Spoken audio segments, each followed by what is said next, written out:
Hi friends, आज के इस वीडियो में मैं आपको बताऊंगा what is coding. Means coding क्या होता है, कोडिंग का पूरा प्रोसेस मैं आपको समझाऊंगा। तो सबसे पहले अगर आप एक कंप्यूटर के स्टूडेंट हैं, आपका कंप्यूटर में इंटरेस्ट है या फिर आप प्रोग्रामिंग लैंग्वेज सीख रहे हैं तो आपने कोडिंग के बारे में ज़रूर सुना होगा। तो कोडिंग क्या होता है, अगर आपसे कोई पूछ दे तो आपको सिंपली आंसर करना है। आपका जो भी प्रॉब्लम है या फिर जो भी रिक्वायरमेंट है उसे रियल में कंप्यूटर में कैसे इम्प्लीमेंट करना है, उसी को हम कोडिंग कहते हैं। और कोडिंग के केस में हम इसी काम को करते हैं। हमारा जो भी टास्क होता है उसे कंप्यूटर में कैसे इम्प्लीमेंट करना है, हम उसी काम को करते हैं।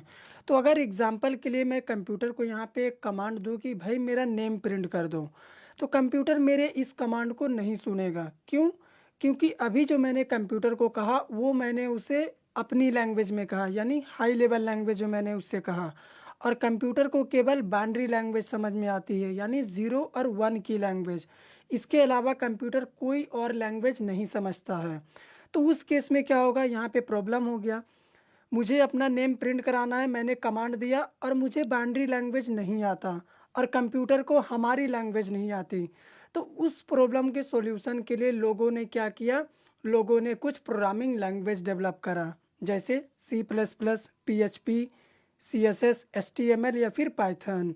तो इन प्रोग्रामिंग लैंग्वेज का यूज़ करके हमारा जो भी हाई लेवल लैंग्वेज में हम कमांड देते हैं, ये उसे मशीन लेवल लैंग्वेज में कन्वर्ट कर देता है, यानी बाइनरी के फॉर्मेट में 0 1 में, और कंप्यूटर फिर हमें उसका आउटपुट देता है। तो अब कोडिंग का जो प्रोसेस है ये काम कैसे करता है, चलिए मैं आपको वो समझा देता हूँ। एग्जाम्पल के लिए कंसिडर करिए ये एक यूज़र है, ठीक है। ये हमारा एक यूज़र हुआ और यहाँ पे भी एक यूज़र है। ये बस मैंने समझाने के लिए बनाया है। तो इसने क्या किया, इसने सेकेंड वाले यूज़र से पूछा कि 10/2 कितना होता है। तो ये सेकेंड वाले यूज़र ने बोला 5। तो आप इसे एक तरह से बोलिए कि इसने उसे इनपुट दिया, ये इनपुट है, और इसने 5 जो बोला ये हो गया उसका आउटपुट। तो इनपुट कौन देता है, इनपुट देता है यूज़र, तो आप इसको बोलेंगे यूज़र। और ये आउटपुट आया तो आउटपुट कौन देता है, आउटपुट देता है कंप्यूटर, तो आप इसको कंप्यूटर कंसीडर करिए, ठीक है। ये वाला जो यूज़र है इसको आप सिस्टम कंसीडर करिए। तो यहाँ पे प्रॉब्लम ये है, इसने पूछा और इसने आंसर कर दिया। तो कंप्यूटर को तो सिर्फ बाइनरी लैंग्वेज आती है, यानी 0 और 1, और यूज़र को हाई लेवल लैंग्वेज आती है।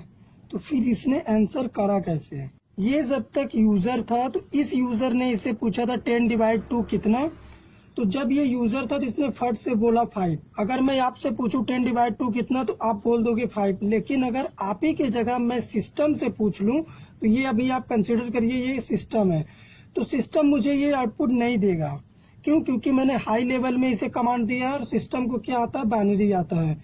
तो अब मुझे बाइनरी लैंग्वेज सीखनी पड़ेगी। तो अगर मैं इस छोटे से प्रोग्राम को भी बाइनरी लैंग्वेज में लिखने चला जाऊं, बनाने चला जाऊं, तो पूरा दिन लग जाएगा और ये बहुत ही डिफिकल्ट है। तो उस केस में लोगों ने क्या किया, इसे सॉर्ट आउट करने के लिए प्रोग्रामिंग लैंग्वेज डेवलप किया, जैसे C++, जावा या पाइथन।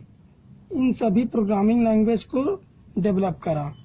तो आप अगर इनमें से कोई भी एक लैंग्वेज लेते हो, एग्जांपल के लिए मैं अगर C++ लेके चलूं, तो मैं अगर यूजर से इनपुट करा दूं 10/2, तो ये क्या करेगा, इस हाई लेवल कोड को, जो मैंने कोड लिखा 2 नंबर को इनपुट कराने के लिए, ये उसको कन्वर्ट कर देगा सबसे पहले मशीन लेवल लैंग्वेज में, यानी 0 1 के फॉर्म में। उसके बाद सिस्टम को मिल गया 0 1 वाला लैंग्वेज, तो ये क्या करेगा, उसको प्रोसेस करके आउटपुट जनरेट करेगा 5। फिर सिस्टम क्या करेगा, वापस से ये जो 5 है ये बाइनरी के फॉर्म में है। मीन्स अभी ये ऐसे है, ये 5 का बाइनरी होता है, तो अभी इसके पास आउटपुट ये वाला है।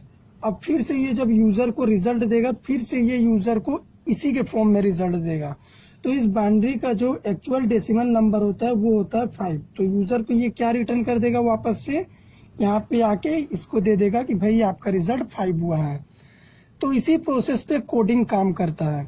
कोडिंग में यूजर का जो भी रिक्वायरमेंट होता है उसे कंप्यूटर में एक्चुअली कैसे इम्प्लीमेंट करना है कोडिंग के जरिए, प्रोग्रामिंग लैंग्वेज का यूज करके, उसी को हम कोडिंग बोलते हैं। और इसमें आप देखिए मैंने यहाँ पे इनपुट करा 10/2, तो यहाँ पे ये आउटपुट दे दिया 5। लेकिन मैंने एक प्रोग्रामिंग लैंग्वेज यूज किया, तो प्रोग्रामिंग लैंग्वेज में हाई लेवल लैंग्वेज को मिडिल लेवल लैंग्वेज में कन्वर्ट करना बहुत ही आसान है, क्योंकि इसके पास क्या होता है, कन्वर्टर होता है।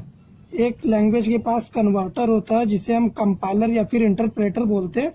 वो क्या करता है, सोर्स कोड को ऑब्जेक्ट कोड में यानी मशीन लेवल लैंग्वेज में कन्वर्ट कर देता है। तो ये समझ जाता है तो हमें आउटपुट दे देता है। तो इसी प्रोसेस पे पूरा हमारा जो कोडिंग है वो काम करता है। अगर आपको कोडिंग समझ में आया हो तो वीडियो को लाइक करिए, शेयर करिए, चैनल पे नए हैं तो सब्सक्राइब कर दीजिए।